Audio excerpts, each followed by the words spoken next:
Olá, boa noite. Meu nome é Renata Fittipaldi, eu sou coordenadora da equipe de transplante aqui do GRAAC e hoje a gente vai conversar sobre o nosso trabalho aqui sobre transplante, tirar as dúvidas de vocês nessa uma horinha que a gente vai ter junto, tá bom?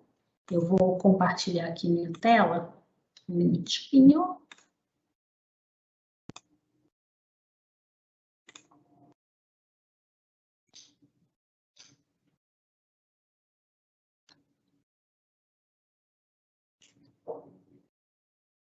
Então, hoje a gente vai falar sobre o nosso trabalho desenvolvido aqui no GRAAC, né, sobre os transplantes de célula-tronco. Então, de novo, né, só para me apresentar, meu nome é Renata Fittipaldi, eu sou coordenadora médica da equipe aqui do transplante.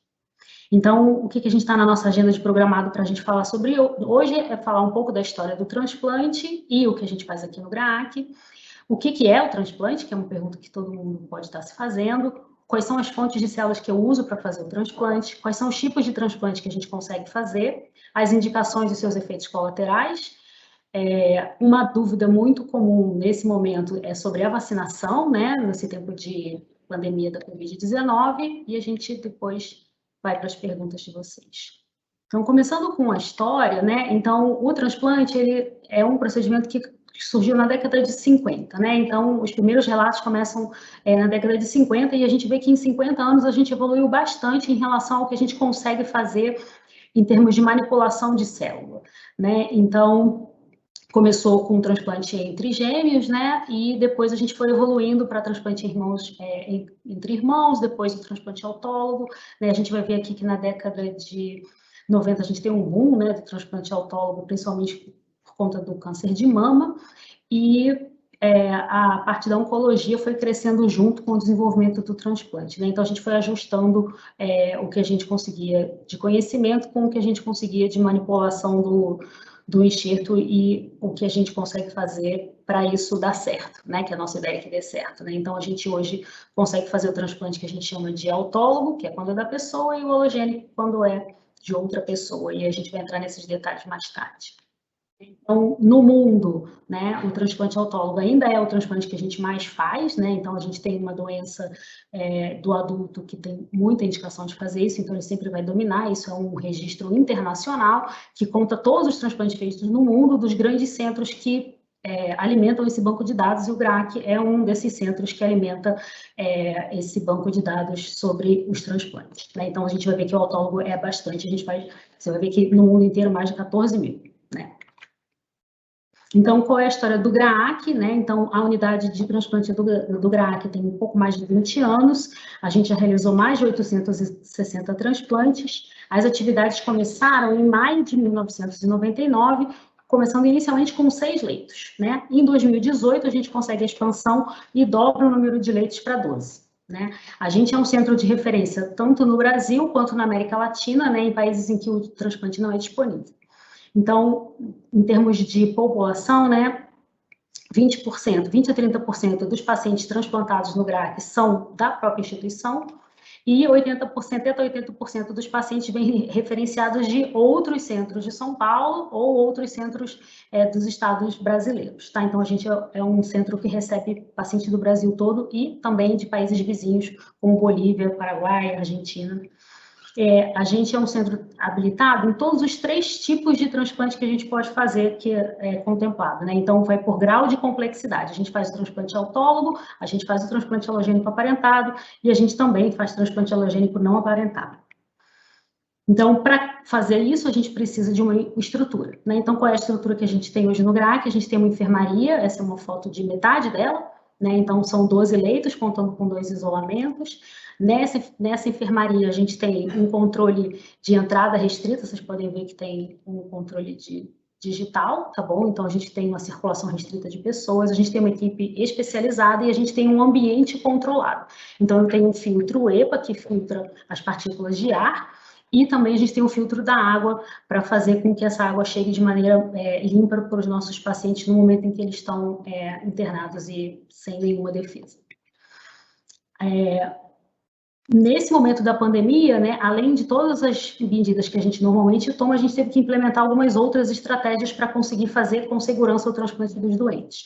Então, antes de entrar na unidade, todo o paciente e o acompanhante tem que coletar o PCR para COVID, para a gente ter certeza de que eles não têm, assim, nem que seja sintomático, né, a presença do vírus antes de começar. Então, eu não vou submeter nenhum paciente a transplante que tenha COVID. Então, a gente coleta do paciente e também do seu acompanhante, porque eles vão ficar nessa unidade fechada. Depois que o paciente fica internado, a gente tem um longo caminho ainda pela frente, então a gente acompanha esse paciente por mais ou menos até o D+100, né, mais ou menos uns 3 meses, em regime de hospital dia, que a gente fala, né? Então a gente precisa que esse paciente retorne com muita frequência. Então a gente tem um ambiente que a gente pode fazer esse atendimento que pode ser diário, a gente consegue fazer medicação, a gente pode fazer coleta de exame, a gente faz avaliação médica desses doentes, a gente com isso, a gente consegue diminuir o tempo de intervalo de internação e a gente consegue ter um cuidado mais humanizado, o paciente consegue ir para casa, né? Então, ele consegue ficar menos tempo em ambiente hospitalar. Lembrando, né, que o transplante, ele é uma modalidade interdisciplinar e multidisciplinar por natureza. Nenhum transplantador consegue fazer nada sozinho. Então, eu dependo de uma série de apoios, né, que a gente fala para poder fazer acontecer. Então, eu tenho a equipe do TMO, eu tenho que ter a equipe que faz uma avaliação global do doente, então odonto, a psicologia, a nutrição, né, a fisioterapia, o oftalmo, a dermato, eu preciso ter um laboratório de TMO, um centro de processamento celular também junto da gente, eu preciso ter a patologia, eu preciso ter a radiologia, então é todo mundo envolvido, e aqui no GRAAC a gente ainda consegue contar com 2 outras pecinhas muito importantes, que são os voluntários e a escola móvel. Então a gente, aqui é um pedacinho, né, essa foto é um pedacinho da equipe que está com a gente todos os dias tentando fazer o transplante acontecer. Né? Então, o Centro de Processamento Celular, a gente fala que é o coração do GRAAC, né? Então, ele é coordenado aqui pela bióloga Olga, a gente consegue fazer um controle de qualidade, a gente consegue congelar as células que a gente vai manipular, e a gente é especialista em processar as células pediátricas, que é um desafio, né? O paciente pediátrico é sempre um desafio. E a gente consegue processar essas células também do jeito que a gente quiser, né? Então, eu posso precisar diminuir o volume, porque o paciente é muito pequeno, eu posso precisar tirar o plasma ou tirar a hemácia se isso tiver indicação, né? Então a gente é especialista nisso. Além disso, a gente conta com um banco de mais de 8.000 amostras aqui, né, nesses freezers. A gente tem o freezer a -80, que são esses aqui, e a gente tem o tanque de nitrogênio, onde a gente guarda as medulas. Só para vocês terem uma ideia, de bolsa, a gente tem mais de 640 amostras, bolsas congeladas no tanque e no freezer. Então, como que a gente faz por ano, qual é a nossa evolução, né? Então, desde 99, quando começou o serviço, e até hoje, né, em termos de evolução do número de transplantes, então a gente vem progressivamente aumentando a nossa capacidade de transplante anual.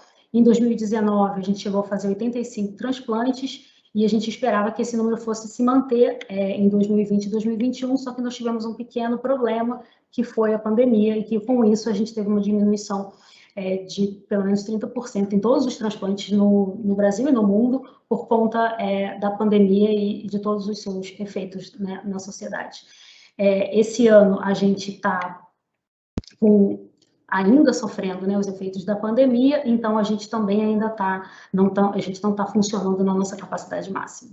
Então, até agora, em março, a gente já realizou 20 transplantes, tá? Então, a gente consegue ainda fazer, porque a gente aprendeu muita coisa sobre como trazer esse paciente para dentro do transplante de uma forma segura.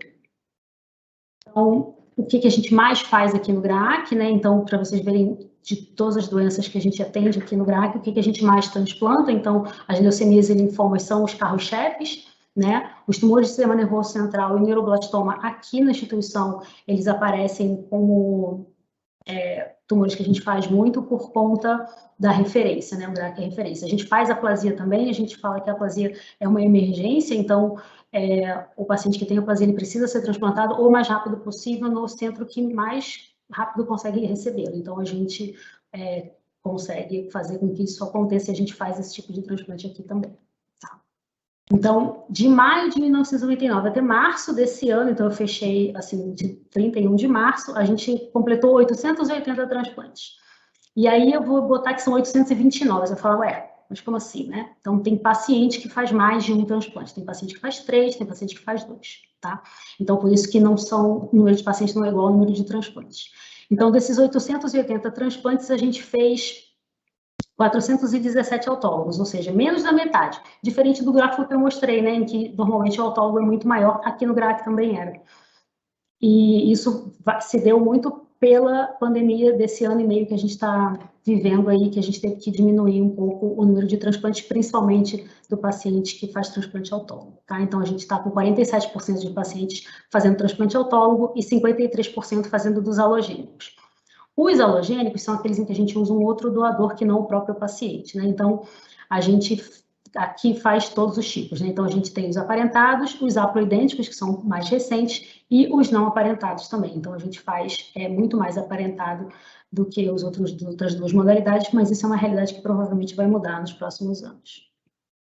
Então, na nossa série histórica, né? Então, assim, a gente faz tudo isso, né? 880 transplantes, e como que a gente tem de resultado, né? O que isso traz de resultado para o paciente, né? Então, qual é a sobrevida que a gente tem desses doentes? Eu fechei em dezembro de 2020 para a gente poder ter pelo menos um pouco mais de tempo de avaliação, né? Então, a nossa sobrevida global na série histórica, de 99 a 2020, ficou perto de 62%. Né? Os autólogos têm 61% de sobrevida, então 60% dos pacientes que foram submetidos a transplante estão vivos. No caso dos halogênicos, essa sobrevida varia entre 52% e 65%. E o que é mais legal é ver o que a gente vai evoluindo, que a gente vai crescendo enquanto instituição. Então, quando a gente vai ver os últimos 5 anos, a gente vê que a gente melhora, né? Então, a gente consegue a gente tem um cuidado melhor. Então, nos últimos 5 anos, a nossa sobrevida é de 70%. Quando eu estou falando de transplante autólogo, eu chego em 75%. Lembrar que o transplante é o final da linha do tratamento, né?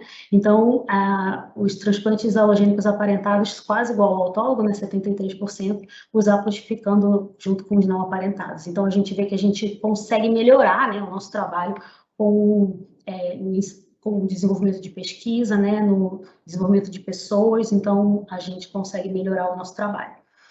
Além de sobrevida, né, então o que tem de toxicidade do procedimento que a gente está falando, né? Transplante é um procedimento que envolve risco, né? Então, qual é a mortalidade associada a esse procedimento, né? Então, a gente vê que na série histórica, né, a mortalidade associada ao transplante é aquela que a gente fala que é nos primeiros 100 dias após a infusão da célula. Então, no caso dos autólogos, ela é bem baixa, né, em torno de 5%. Quando eu estou falando dos halogênicos, isso é mais de 10%, podendo chegar até 20% na literatura. Aqui no GRAAC, a gente fica em torno de 13% para não aparentado e para o aparentado 16%. Isso usando, né, a série inteira. Quando a gente vai ver os nossos últimos 5 anos, a gente vê que a gente aprende, a gente melhora o nosso suporte, né? Então, o autólogo, a gente conseguiu melhorar ainda mais a sobrevida, então a mortalidade diminuiu ainda mais, então a gente tem 3%. Nos halogênicos aparentados, a nossa mortalidade ficou em 4%, e nos halogênicos não aparentados, a gente ficou com 6%. Então, a gente consegue ver o nosso aprendizado. Então, para você pensar, tá, isso é no GRAAC, né? Como é que é no mundo, né? É uma mortalidade associada ao transplante de até 5% nos autólogos, e no halogênico o aceitável é até 20%. Então, a gente está bem longe disso, né? Então, a gente consegue ter certeza de que a gente consegue desenvolver um bom trabalho. Então, essa é um pouco da nossa história, né? Então, eu falei um monte de palavras difíceis, né? Halogênico, aparentado, né? Fonte de células. Então, mas o que é transplante, né? Que é o que todo mundo quer saber, e é o tal do transplante de medula óssea, né? Então, vamos, né, estourar a bolha, né? Que todo mundo fica meio sem saber, né? Um mundo novo, né? Um mundo um pouco mais desconhecido. Então, o transplante de medula nada mais é do que infusão de célula-tronco do tecido hematopoético, né? Ou seja, do tecido do sangue, que ele vai ser capaz de reproduzir todas as células que compõem o meu sangue, né? Então, o nosso sangue, ele é composto por hemácia, plaqueta e leucócito. Então, a hemácia é o que deixa a gente vermelhinho, a plaqueta é o que para o sangramento e o leucócito é o responsável pela nossa defesa. Então, o que eu vou infundir no paciente é uma célula que é capaz de se dividir nessas três, tá bom? Nessas três linhagens. Então, esse é o transplante. E aí você fala, mas é transplante de medula óssea, e aí você infunde célula-tronco. Exatamente.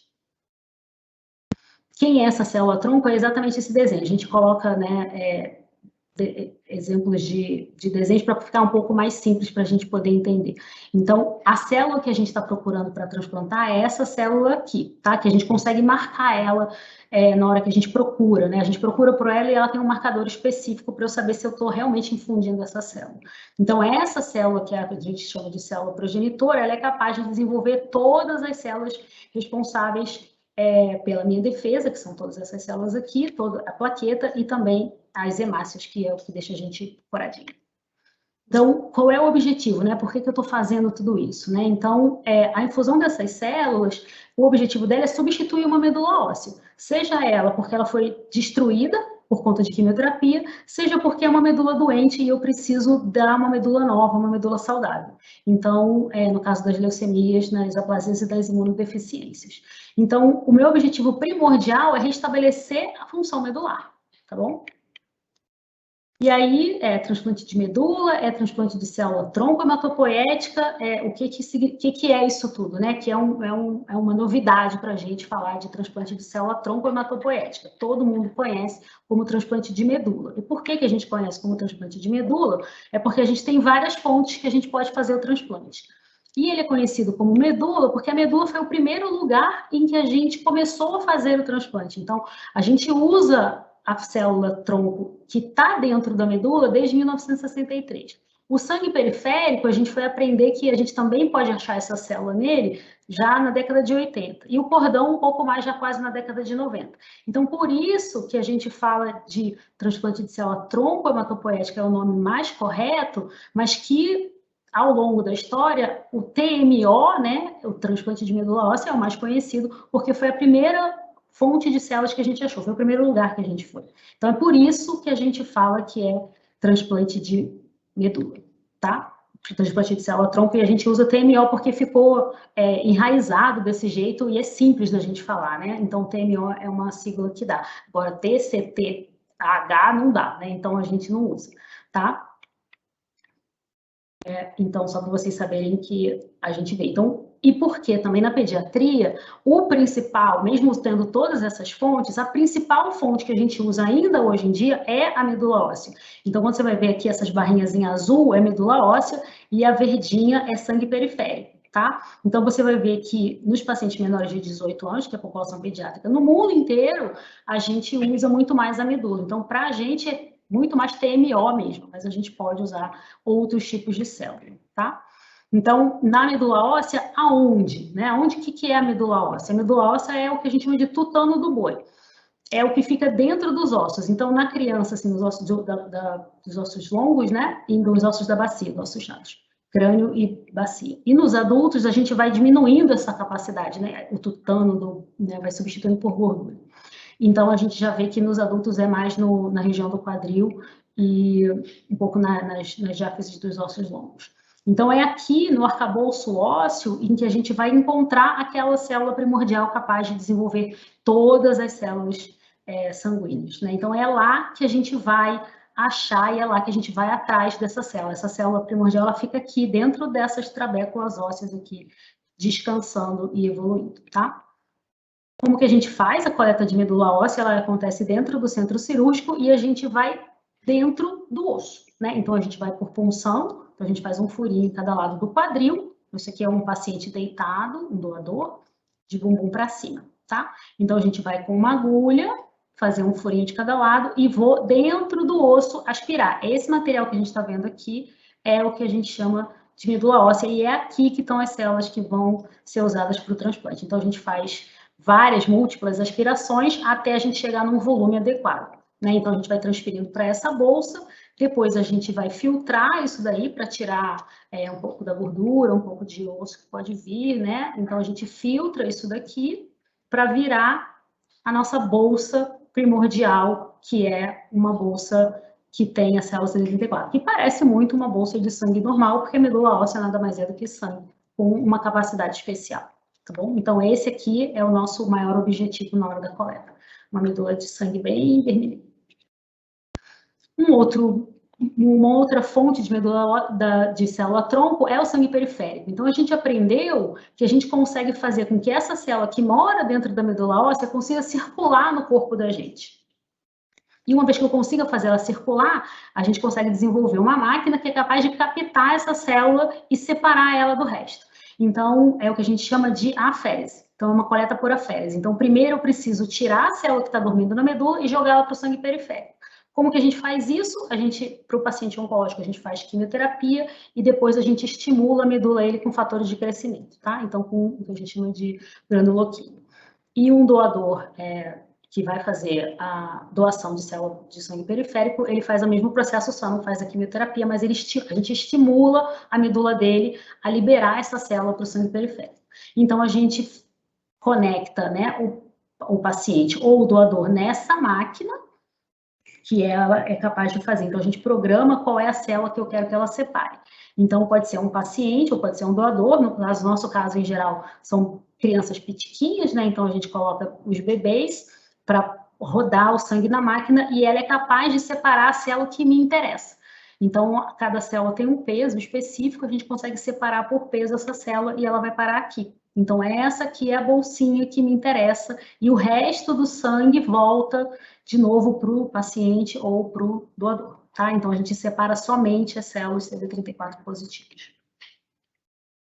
A terceira fonte de células, que é a mais jovem de todas, né, que é a última que a gente conseguiu, é o cordão umbilical, né? O cordão umbilical, ele tem que ser funcionado no momento do nascimento. Então, a gente sabe que na placenta e no cordão umbilical existe uma quantidade enorme dessas células. Então, a gente precisa fazer a coleta nesse momento.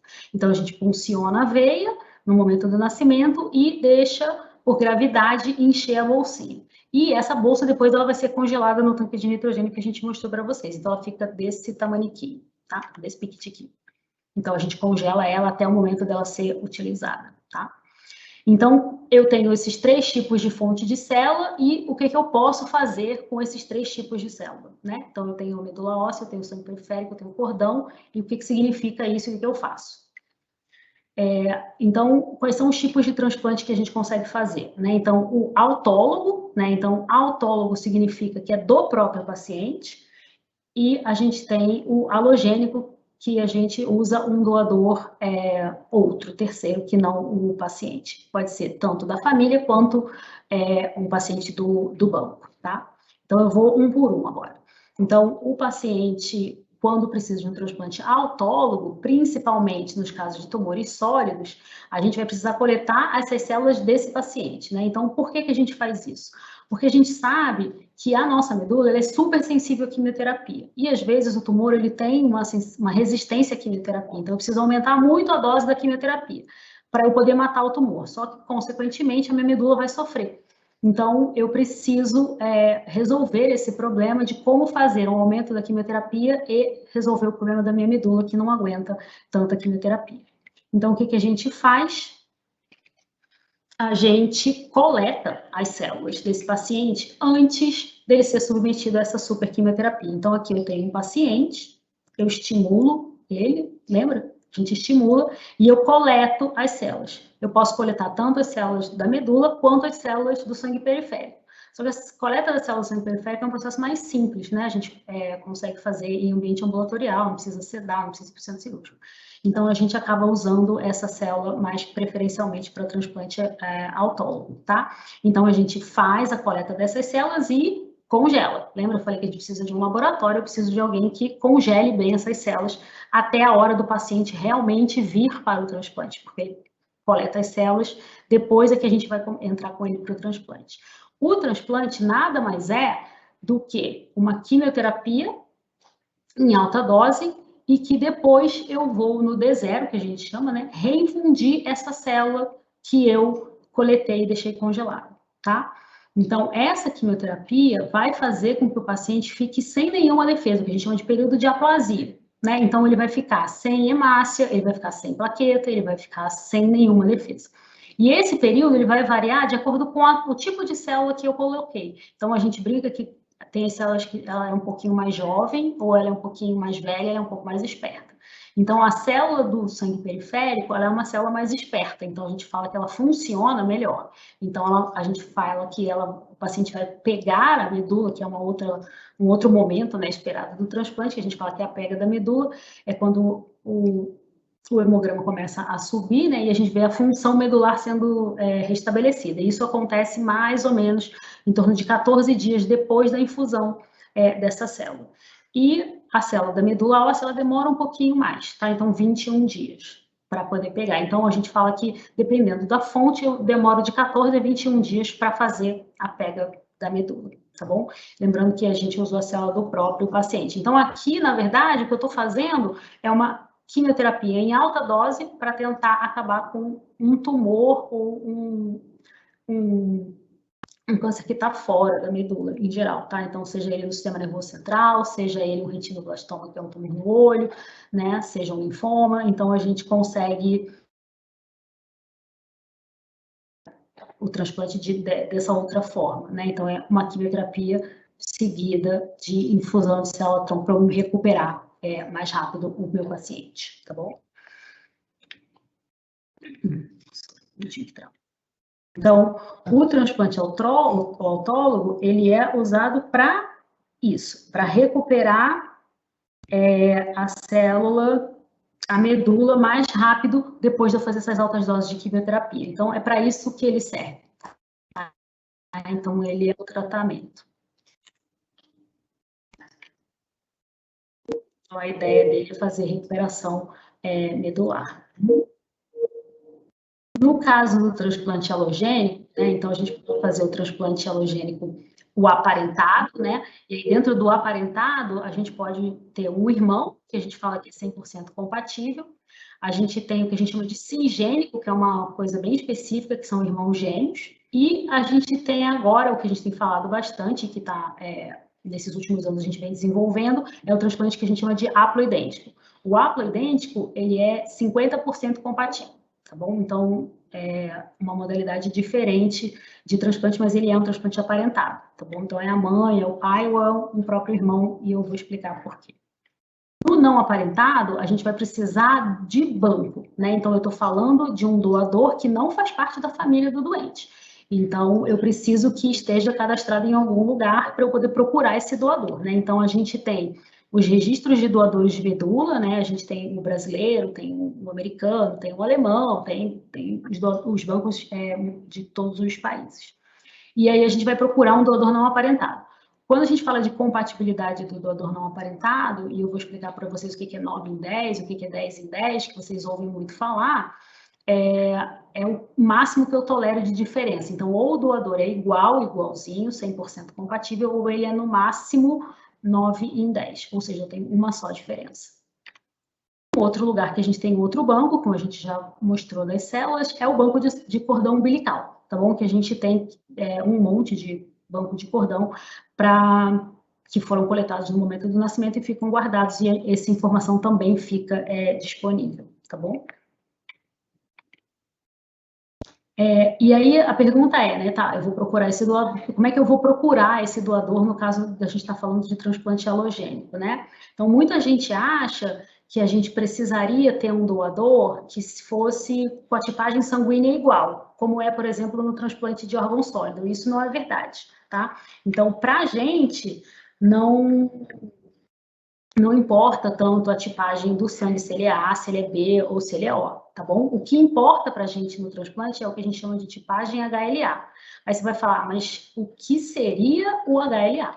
Então, de maneira mais simples de explicar o que é o HLA, a tradução, né, é uma sigla em inglês, né, mas a tradução são proteínas que a célula da gente expressa que dizem que você é você. Elas te dão a sua característica.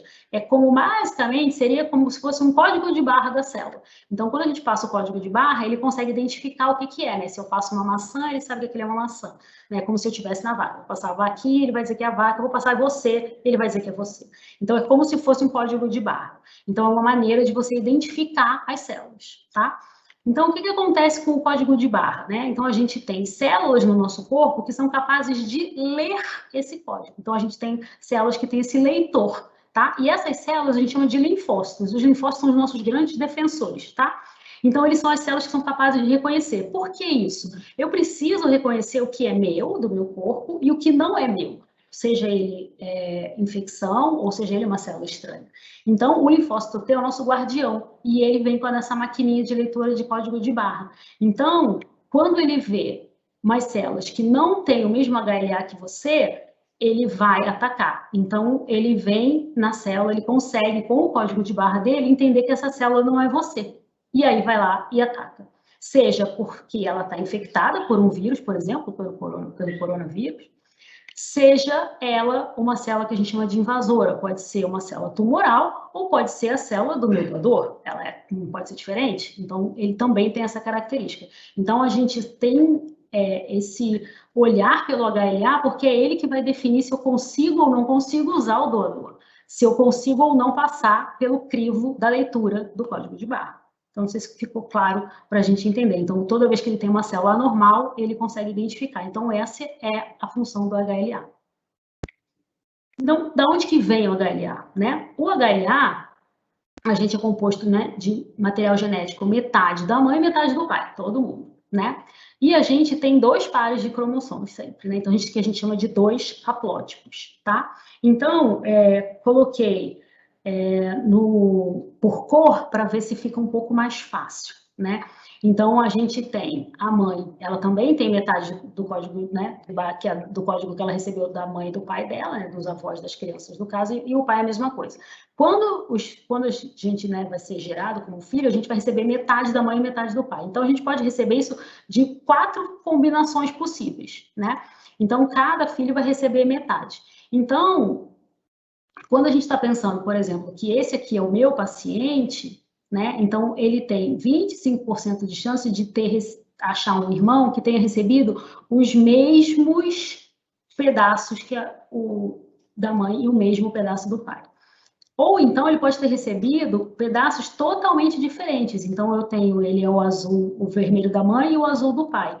Mas eu tenho um irmão que pode ter recebido o amarelo da mãe e o verde do pai. Eles continuam sendo irmãos, mas eles são o que a gente chama de HLA distintos, tá? Então recebeu a outra metade da herança genética. E no meio fica aquele que recebeu um pedaço igual e um pedaço diferente. Esse aí é o que a gente chama de doador haploidêntico, né? Então, o irmão pode ser haploidêntico, porque vai receber metade, pode receber metade igual ou da mãe ou a metade igual do pai. E a minha mãe e o meu pai sempre vão ser haplos com a gente, né? Porque a gente sempre vai receber metade da mãe e metade do pai, tá bom? Então, quando a gente fala de doador haploidêntico, a gente está falando que virtualmente todo mundo tem um doador, né? Ou a mãe, ou o pai, ou um irmão, tá? Então, a gente vê que isso expande muito a nossa possibilidade de encontrar um doador, né? Então, quando a gente fala que o irmão é totalmente compatível, a gente está falando em 25% de chance de eu achar. Ele recebeu o mesmo haplótipo da mãe e o mesmo haplótipo do pai, tá? Então, isso é uma coisa que é um pouco mais difícil da gente achar. E por conta disso, dessa dificuldade, a gente precisa dos doadores. A gente precisa ter um registro de doadores de medula óssea. Eu preciso. Quem não tem um irmão compatível, às vezes, né, não tem pai, não tem mãe, como que a gente fazia? E o haplo também tem muito menos tempo de existência, né? Então, a gente aprendeu a fazer o transplante haploidêntico tem menos de 10 anos. Então, a gente precisa dos doadores para a gente poder achar um doador compatível no mundo, né? Então, a gente aqui no Brasil, lembra que a gente tem 2 bancos diferentes. Um banco é aquele que é o registro dos receptores de medula óssea, ou seja, é o registro onde eu vou colocar o meu paciente, e eu tenho o REDOME. O REDOME é onde eu vou me cadastrar como doadora de medula óssea, tá bom? E esses 2 bancos, eles se conversam. Então, eu tenho um banco dos doadores e eu tenho um banco dos receptores, e eu vou tentar juntar eles para achar um doador compatível, tá bom? Então, eu vou comparar os HLAs com o meu, né, com o programa de computador, obviamente, para eu tentar achar quem são os doadores semelhantes. E uma pergunta que todo mundo faz é quem é que pode ser doador. Então, eu listei aqui rapidamente algumas características importantes para que você possa ser um doador de medula. Então, primordialmente, tem que ter entre 18 e 55 anos. A gente fala que tem que ter boas condições de saúde. a gente tem que fazer um consentimento, né? Então, você tem que consentir, é uma doação voluntária. Você tem que dizer que essa sua característica, o seu HLA, né, que vai ser coletado, que esses são tubinhos de sangue que você coleta, né, no momento do cadastro, vai ser incluído nesse banco de dados, e se existir uma compatibilidade entre o doador e o paciente, o Redome vai entrar em contato com esse doador e também em contato com todos os outros bancos, tá? Então, a gente sabe que a gente faz uma ligação mundial, tá? Então, a gente procura um doador primeiro no Brasil e a gente vai expandindo essa busca no mundo, tá bom? Então, a gente também tem o Redome conectado com os outros centros, os outros bancos de doadores internacionais, tá bom? Isso aumenta muito a chance da gente conseguir um doador, né? E uma outra coisa que a gente precisa sempre manter é o nosso contato atualizado, né? Então, uma vez eu acho o doador no banco, eu preciso achar ele no planeta, né? Então, assim, eu consegui achar no meu banco de dados e o Redome, ou o Banco Internacional, precisa fazer contato com esse doador para que ele possa ser avaliado, para que ele possa coletar novamente exames para saber se realmente ele é compatível e assim fazer a doação da medula óssea ou do sangue periférico, qualquer que seja a fonte escolhida. Então, a gente sempre tem que lembrar que a gente tem que manter o nosso cadastro atualizado, tá bom? Aqui em São Paulo, o Hemocentro da Santa Casa que coordena a coleta, né, e o envio disso, o Redome fica no INCA, no Rio de Janeiro, quem coordena tanto o Redome quanto o Rerene, e nos outros estados, né, cada hemocentro é responsável pelo cadastro de doadores de medula. Então, eu deixei 2 sites aqui em que você consegue rapidamente saber na sua cidade qual é o hemocentro que você precisa procurar para você se cadastrar. Então, tem o site da AMIO e tem o site do próprio Redome, tá bom? Então, é só você só clicar e botar a sua cidade e saber qual é o hemocentro mais próximo para você se cadastrar, desde que você contemple essas características, tá bom? E é super importante, né? Quanto mais gente a gente tiver no registro do banco, maior é a chance da gente achar um doador compatível. Então, o transplante alogênico, né, um pouco diferente, né, do transplante autólogo, ele envolve não só o paciente, mas ele envolve também o doador, né? Então, são muitas peças que a gente tem que encaixar para fazer isso funcionar, né? Então, o paciente, ele vai ser submetido, então, ao que a gente chama de regime preparatório para receber essa medula, que em geral envolve quimioterapia com ou sem radioterapia. Na maioria das vezes a gente usa a combinação dos dois, né? Preparando o receptor, né, o paciente, para receber a medula. E, ao mesmo tempo, perto do momento do paciente receber, a gente coleta essas células do doador, né? Então, a gente pode coletar tanto da medula óssea, tanto do sangue periférico, ou então a gente pode usar o cordão umbilical, tá? Então, essa coleta, se for da medula óssea, em geral, é até no mesmo dia, ou no dia, até 48 horas a gente tem para infundir a medula. Então, a gente envolve também o doador na hora que a gente vai organizar o paciente para entrar para o transplante, né? E uma vez infundida essas células, eu igualmente no transplante autólogo, eu também tenho esse período de aplasia. Que aqui, como eu tenho 3 tipos de células que eu posso usar, eu tenho uma variação um pouco maior do tempo de demora da pega da medula, né? Então, a gente fala, né, da célula ser mais esperta ou da célula ser um pouco mais devagar. A gente sabe que a célula do sangue periférico ela é uma célula mais esperta, então ela costuma pegar em 14 dias, ou seja, voltar a fazer a sua função medular em 14 dias. A célula da medula óssea ela demora 21, e a célula do cordão umbilical é uma célula muito jovem, né? Uma célula muito naive, que a gente fala. Então, ela demora mais, ela pode demorar até 42 dias para restabelecer a sua função, né? Lembrando que a gente tem que infundir a célula tem que retornar ao seu caminho, né? Achar, né, o ambiente medular para começar a se dividir. Então, a gente tem isso.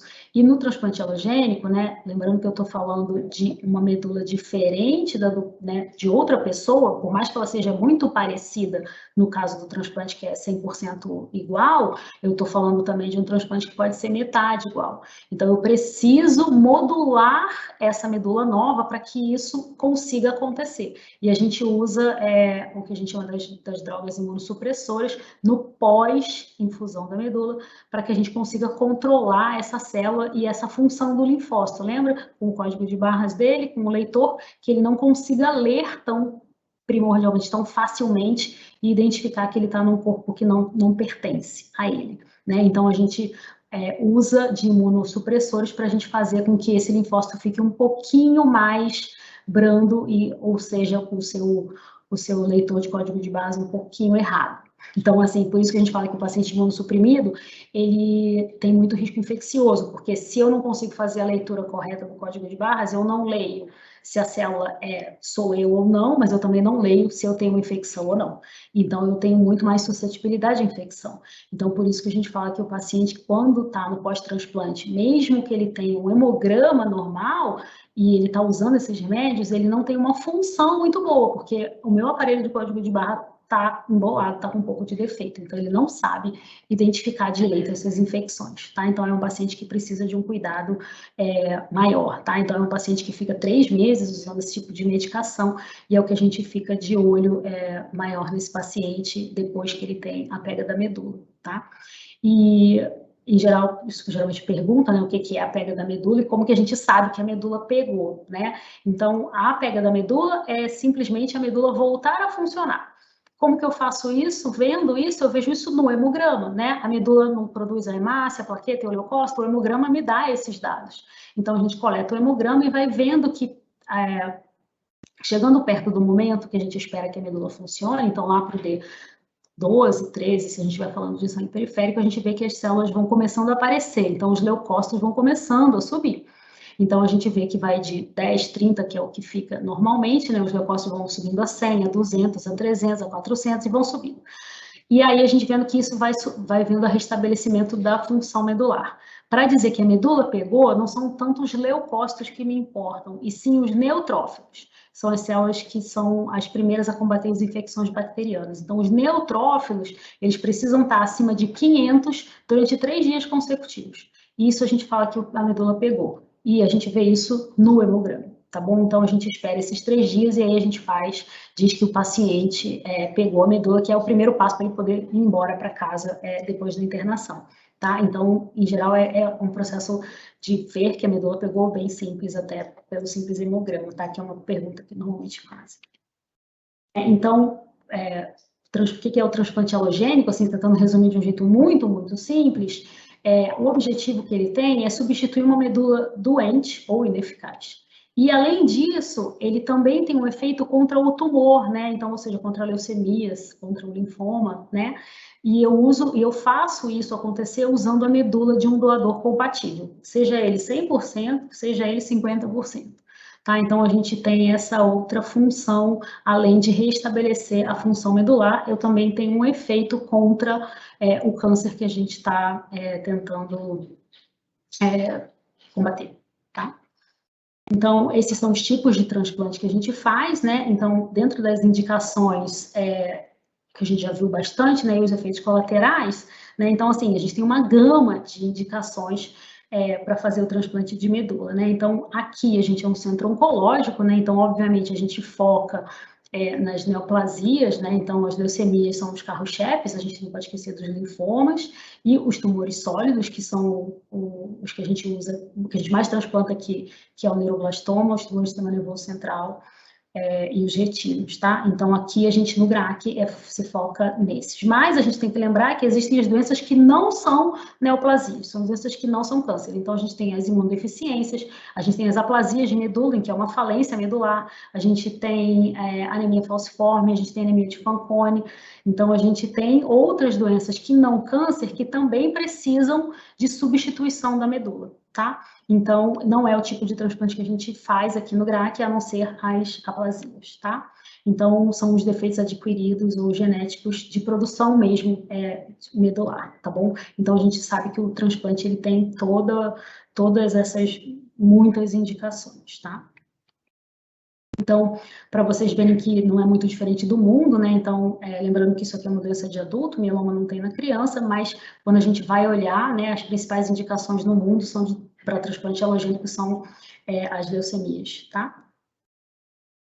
Então, aqui a gente vê, né, ao longo dos anos, então, LMA no adulto tem bastante também, então é o carro-chefe, né, dos transplantes alogênicos, e a gente vê que a LLA também tem bastante, né, e as mielodisplasias. Então, a gente sabe que esses são os carro-chefes, assim como aqui as leucemias são os tumores que a gente mais transplanta quando a gente está falando de transplante alogênico.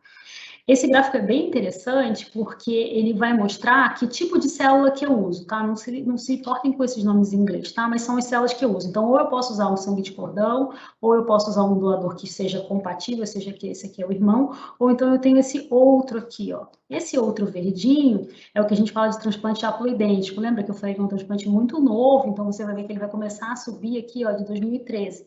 Então, a gente vê uma tendência do transplante alogênico haploidêntico subindo e o irmão totalmente compatível caindo, porque a gente sabe que as perguntas, as famílias hoje em dia estão menores, né? Então, as pessoas têm um filho só, né? Então, o irmão está uma coisa mais difícil da gente de ter, né? A gente está tendo uma diminuição mesmo. E, então, o haplo vem para tentar resolver esse problema e você vê que ele vem subindo, já está até quase se equiparando, isso comparando, isso usando os adultos também, tá? E o transplante haplo, né, a sua grande indicação são as leucemias, né, principalmente a leucemia mieloide e a leucemia linfóide, tá bom?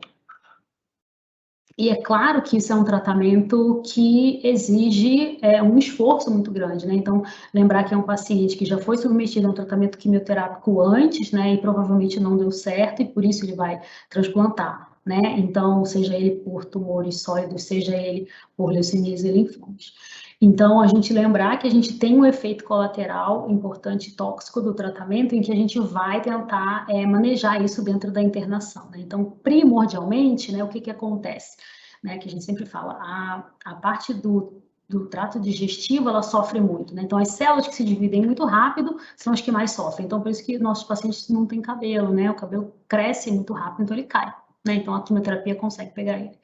Então, o trato digestivo também. Então, a gente faz o que a gente chama de mucosite, né? O paciente tem uma lesão de toda a mucosa do trato digestivo, né? Então, a gente vai manejando isso durante a internação. Obviamente, quando eu faço altas doses de quimioterapia, ou se eu quero substituir a medula vai sofrer. Então, eu vou ter anemia, o paciente vai precisar transfundir, eu vou ter plaquetopenia, vou precisar dar plaqueta para ele também, e eu não tenho as células de defesa, então eu estou aumentando a chance de infecção.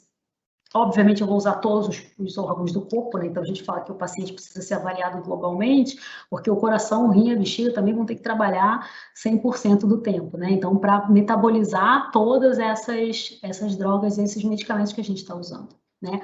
Então, a gente sabe que o paciente pode evoluir com hipertensão, pode ter pneumonia, tem uma doença que é bem característica do transplantador, que é a doença veno-occlusiva, que é o que a gente fica com um olho enorme nos pacientes, e a gente precisa de um manejo para que ela não ocorra, é uma doença muito grave, né? Então, quando a gente está falando de transplante alogênico, a gente tem a famosa doença do enxerto contra o hospedeiro, né? Que a gente fala da DASH, e é uma coisa que a gente acompanha muito e a gente precisa ficar, e é uma função do transplantador, né?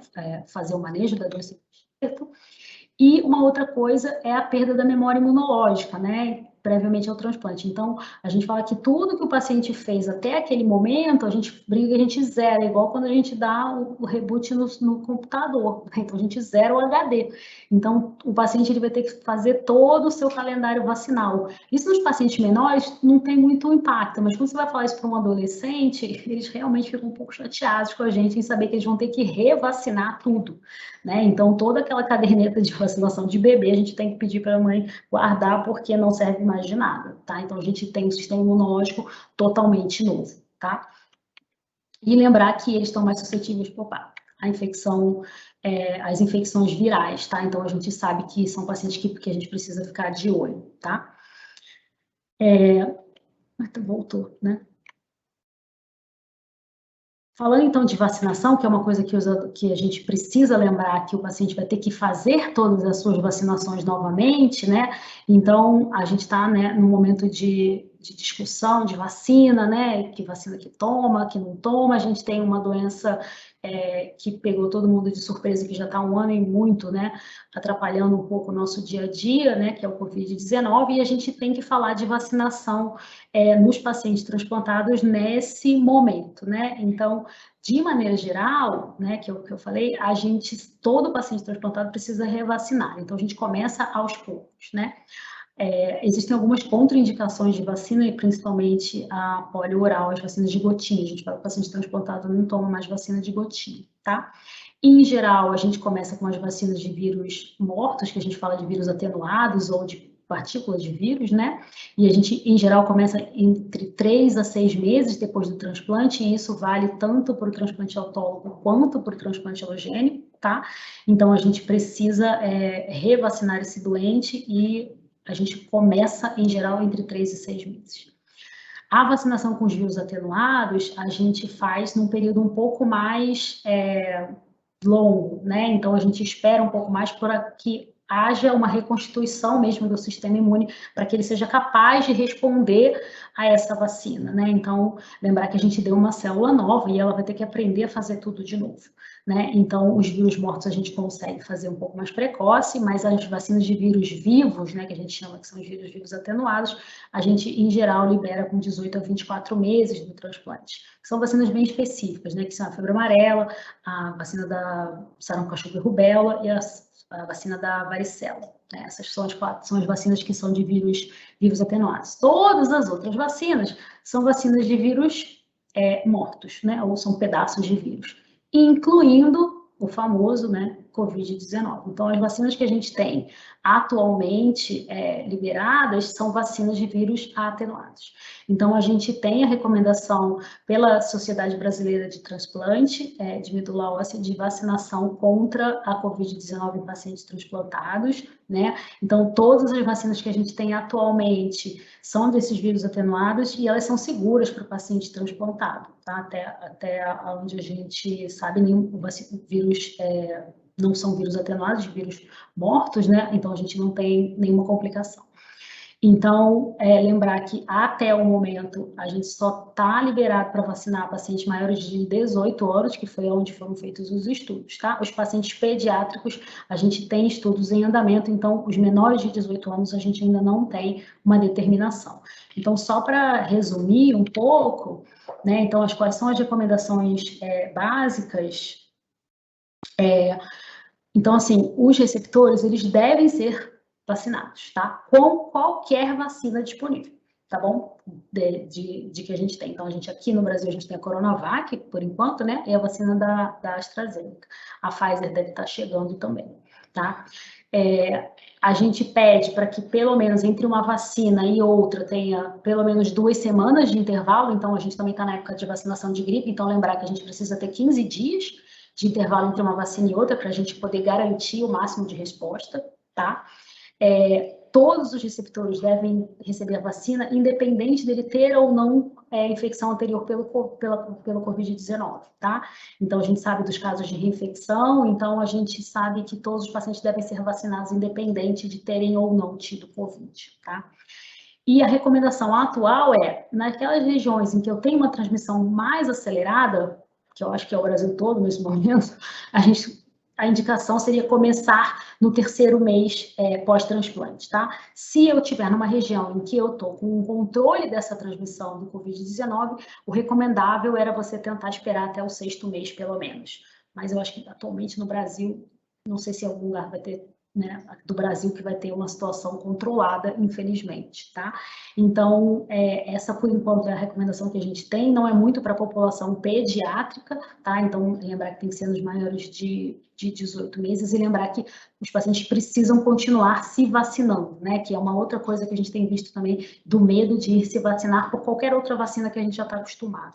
Então, a gente tem o dever, né, de informar que as pessoas precisam se vacinar para as outras para os outros vírus e para as outras infecções que a gente já tem no nosso calendário. Lembrar que o nosso calendário é um dos mais completos do mundo, né? Então, só para concluir de maneira muito simples, né? Então, a gente sabe que os transplantes, eles são parte importante do tratamento, eles são potencialmente curativos para as crianças, como eu mostrei para vocês, a gente chega até uma chance de cura de 70% em alguns casos.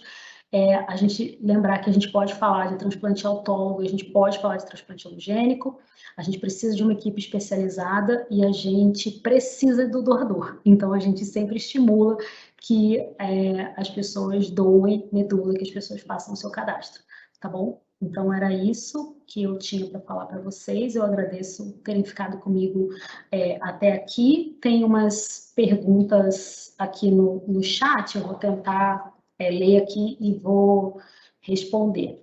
Primeira pergunta tem assim, doutora, após o TMO, qual a chance de um segundo câncer, né, o câncer secundário?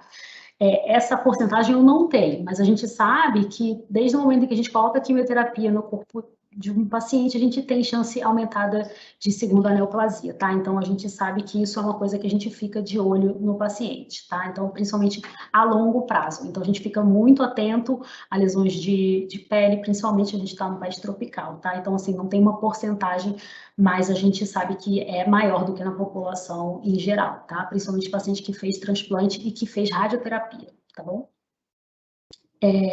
Segunda pergunta, qual é o limite de idade para o receptor de cordão umbilical? Na verdade, o que vai limitar você poder usar ou não o cordão umbilical é o peso do doente e a celularidade que eu tenho dentro desse cordão. Às vezes, a gente pode usar até 2 cordões se eu tiver, tá bom?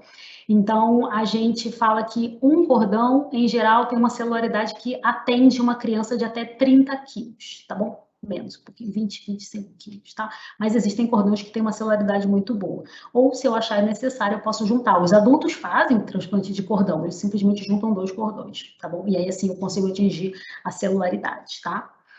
Terceira pergunta, qual a diferença entre DRM, quimerismo e o impacto de DRM positiva? Ok, vamos lá. Então, são perguntas diferentes, né? O que é DRM, né? DRM chama-se doença residual mínima. Quando a gente está falando de doença como uma leucemia, por exemplo, a gente consegue vê-la no microscópio, né? Então, a gente consegue ver o blasto, né, ali no microscópio.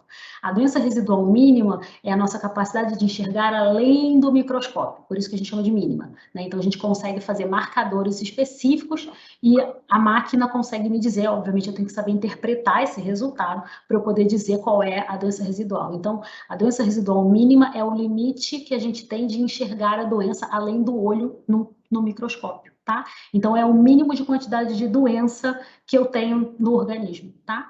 E ela é super importante porque isso consegue me dizer, né? A gente sabe que os trabalhos mostram que, principalmente na LLA, ela tem um impacto super importante na hora do paciente entrar no transplante. Quanto menos doença o paciente chega no transplante, melhor é o resultado. Então, os pacientes que entram com DRM negativa têm uma menor chance de recidivar após transplante.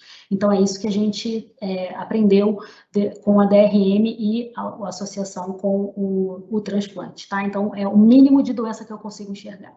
O quimerismo, na verdade, que você está querendo saber, é o que é que depois que eu transplantei está sendo produzido no paciente, porque o quimera é a junção de 2 corpos, né? Então, é um conjunto de um leão, um pato, sei lá, um bicho assim. Então, a gente sabe que é uma composição de células. Então, depois que eu transplanto, o que eu quero é que só tenha célula do doador, mas a gente sabe que ainda pode ter um resquício da célula do paciente ali. Então, a gente fala que a gente quer um quimerismo que seja completo, ou seja, só célula do doador. Para quê? para que a doença dele não volte, principalmente se eu estiver falando de leucemia, no caso em que a doença está na medula. Então, se eu volto a célula do paciente, eu também tenho uma chance de voltar a leucemia junto com a célula. Então, a gente quer que seja uma quimera completa.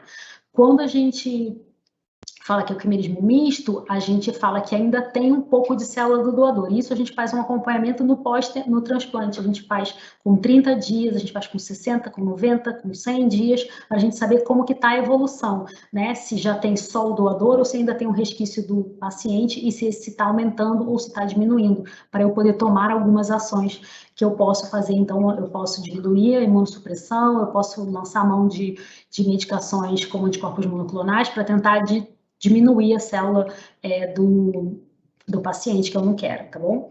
Então, a gente quer um quimerismo completo. Então, o quimerismo significa o sucesso do meu transplante, ou seja, que a medula que eu coloquei ali do doador é somente ela a responsável por produzir as células que eu tô vendo, tá? Então, o TRM é a doença, quimerismo é a avaliação pós-transplante, tá bom? Quarta pergunta, o paciente pode realizar mais de uma vez o transplante? Pode, né? Então, como eu mostrei, a gente fez 880 transplantes, né? E não foram 800, foram 700 e poucos pacientes. Existem modalidades de transplante que a gente chama de modalidades em tandem, ou seja, são em sequência. Já é previsto que eu vá fazer 2 ou 3 transplantes no mesmo doente. E isso vale para os transplantes sólidos, sistema nervoso central, o neuroblastoma, o tumor de células germinativas, isso já tem protocolos desenhados para isso. E eu também posso fazer o transplante alogênico 2 vezes, no caso, se o paciente recidiva, né? Então, eu posso tentar resgatar esse doente mesmo depois de um transplante, mesmo depois de uma recidiva, tá bom? E o que a gente faz também do transplante alogênico, em alguns casos, principalmente os linfomas, eu posso começar com um transplante autólogo e depois, se o paciente recidivar, eu posso usar mão do transplante alogênico para consolidar o tratamento. Então, o uso do transplante 2 ou 3 vezes, ele está sendo cada vez mais comum, né? É óbvio que toda vez que a gente está falando de transplante, eu estou falando de associação de efeito colateral. É óbvio que o segundo transplante não vai ser tão simples quanto o primeiro, né? Claro. Então, a gente sabe que a gente vai somando toxicidades. Uma coisa muito importante para o transplantador é principalmente o tempo entre, no caso do transplante alogênico, entre um transplante e o outro, né? Então, minimamente, eu preciso de 6 meses de intervalo entre um transplante e outro. Não dá para eu transplantar com menos de 6 meses, porque a toxicidade é limitante. Quanto mais longe um transplante do outro, melhor o meu resultado, tá bom? Então, a gente sabe que é uma possibilidade, tá?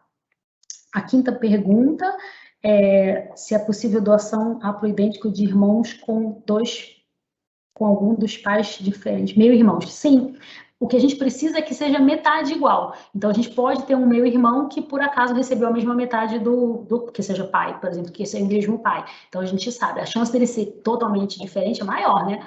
Mas a gente é 75%. Então, a gente pode ter um meio-irmão, sim, a gente já teve transplante de meio-irmão. Então, o que me interessa é que ele tenha metade. Então, se ele tem o pai ou a mãe que é igual, ele tem a chance de ter recebido metade do material genético que me interessa. Isso é uma possibilidade, sim, tá? Então, eu acho que essas são as principais perguntas. Eu espero que eu tenha respondido vocês, eu espero que vocês tenham gostado. Queria agradecer o tempinho de vocês, ter passado um pouquinho, 5 minutos, mas a gente também começou um pouquinho atrasado, né? Então, se vocês tiverem mais dúvidas, se vocês tiverem outros questionamentos, vocês podem ir lá no site do GRAC, podem deixar as perguntas que a gente vai respondendo para vocês, tá? Muito obrigada pelo tempo de vocês nessa noite de terça-feira. Quarta? Boa noite.